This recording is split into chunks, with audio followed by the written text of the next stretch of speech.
So if you're like me, you've got one of these automatic garage door openers in your garage, and it's one that happens to have one of these beams which goes along the bottom of it. So from my understanding of it, that beam is put there so that the door is never going to come down and close on someone's foot if they happen to put their foot there. And it's also going to protect it if they happen to put some sort of an item in the path of the garage door, because the door will not close if that beam has been broken. Well, I have nothing against safety features. I think safety is really important, and this safety feature, in fact, I think is actually really useful. You know, it's a good chance it's going to save you from getting hurt, or it's also going to save you from wrecking something that you accidentally happen to leave in the pathway of your garage door.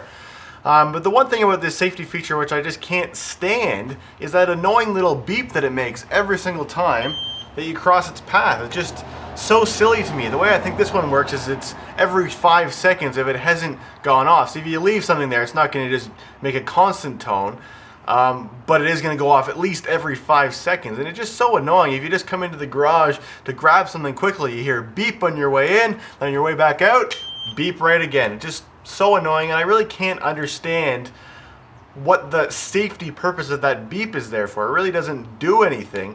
The feature is that the door doesn't close. You really don't need to know that there's someone there or not. As long as the door doesn't close, it's not going to hurt you.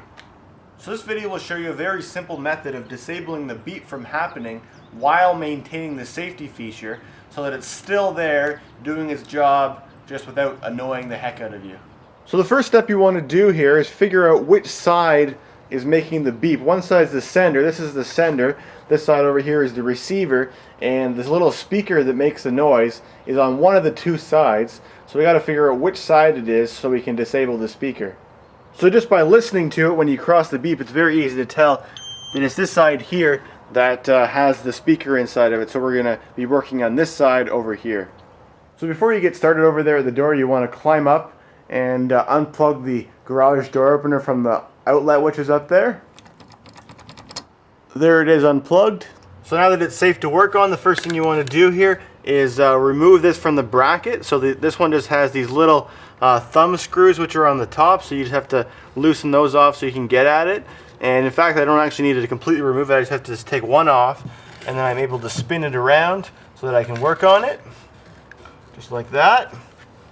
So this one here should be pretty easy to work on. It's got the nice back plate on it, so all you really got to do is stick two screwdrivers inside those two little slots along the top, and the whole back part should just pop right off, and then we should be able to get inside and work on it. So the screwdriver just goes in there, it pops a little tab down, and you can pull it out a little bit on that side. Do the same on this side, and there she comes right off. And then this whole little circuit board should just pull right out from the unit there like this. So that's what the circuit board looks like there. You've got an LED light at the bottom there which tells you whether the beam has been crossed or not. And then there's this black thing up here which kind of looks like an LED, which I believe is the receiver which senses whether there's a laser beam pointed at it or not. When I flip it over to the back, you can see that there's this little thing here which I believe is the beeper. And all it's got is these two wires going into it. So if you want to disable this, all you got to do is just disconnect one of these two wires, and you should be beep free. So I want to do this job here today so that it will be reversible. So if one day down the road we decide that we want the beep there again, it should be really easy to put back together again. So what I'm going to do is I'm going to use a soldering iron, and I'm just going to solder off one of these two wires here. I'm just going to do the black, and just so I can remove it. But you could also do this job just with a pair of scissors. Just snip one of them, and then if you need to put it back together, you could twist them back together. This is a little bit more, professional way of doing it. So there we go. That's all it took, just a little 2 seconds of solder, and that wire is disconnected now. And another little thing I'm going to do here, since we got that little bit of wire which is exposed, I'm just going to put a little piece of electrical tape over it, just so that it doesn't touch any of the other points of contact on the circuit board there. Because who knows, it might short something out and cause it not to work properly, or could even cause it to fry the board or something. So I put that little piece of electrical tape on there like that, and that should prevent anything like that from happening. So that's really all there was to the job. All we got to do is just put it back together again. So this circuit board goes in there like that. It has these two little tabs which you have to kind of line up when you're putting it in there like that. I'm just going to tuck this wire in so that it's a little bit behind so it doesn't get in the way of our backing plate. The backing plate goes back on. I'll just wipe some of these spider webs off of it, and it just goes in there like that, and it'll click in. I'm going to make sure I line up these wires with the little slots for them, just like this. Click.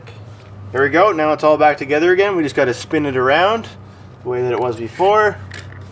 Carefully these wires, like that. Our thumb screw goes back in again. And try and line it up as best you can. You can use that little LED light which is on the bottom to help you once you plug it back in to make sure you've got it lined up. The way this one works is when the red light is on, it means that the beam is complete. There's nothing blocking it. So make sure you line it up so you can see that beam, and then you should be good. So I've got it plugged back in again. You can see that red light which is down there, which is telling me that the beam has been complete. It's complete. There's nothing blocking it. But you'll see when I burn my hand down and cover it up, there it goes. The light is turned off again. So what that means is that the beam is still working. The feature still works, but it's not making that annoying beep now every time that I cross it.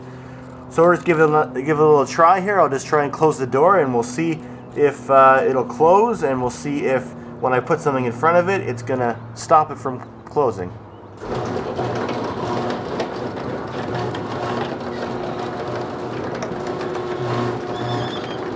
So it's closing successfully so far. The red light's still on, and there it goes. It's completely closed now, so I'll open it back up again, and this time we'll try putting something in the way of it when it's coming down.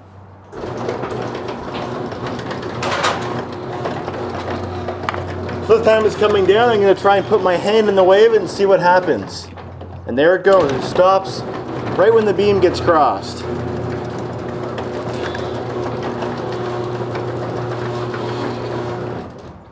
So there you have it. I've shown you a very simple way of disabling that annoying beeping sound that your garage door opener makes without having to actually compromise the safety of that safety feature itself. As you saw, it's a very simple job to do. You really only needed two tools, just a screwdriver to get that backing plate off, and I used a soldering gun, but you could probably just use a pair of scissors and just snip through that wire really easily. So anyway, I hope you enjoyed watching this video and that you found it helpful.